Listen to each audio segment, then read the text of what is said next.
abasajja ke mbabuulirireko abooluganda, mulekerawo okwagala obwesigwa bw'abakazi nga temusobola balabirira.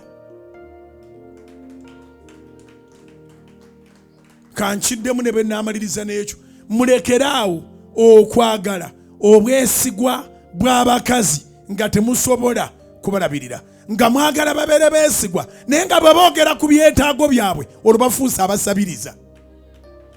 Waliyo abantu abaagala obbawa ebintu ddala naye naaga nti nze ndi committed ku mwami wange,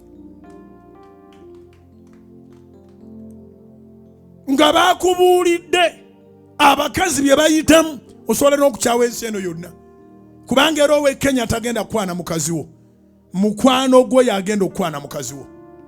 Omuntu akumanyi, omuntu amanyi famire yakwana mukazi wo. Kati abakazi abo mbakubireko mu ngalo, bazira nnyo. Nti ababakwana bonna abakazi abo babasirikira, kubanga ate ono amukwana atamina bizinesi zemukola naye. Mukazi n'abalamu n'aga nti okutta bizinesi za bba wange, kasita amaanyi gali wange, nze sijja kukkiriza oli byakola ki byaŋŋamba. Naye gwe mukola naye oyo akulaga nti awa mukazi wo byonna by'otamuwa, ate nga mukola omulimu ogwe gumu, actually ng'olabika nti omusinga ne ssente. Naye gwe alabika nga asinga ne ssente, ate toyagala kuwa mukazi wo ku ssente.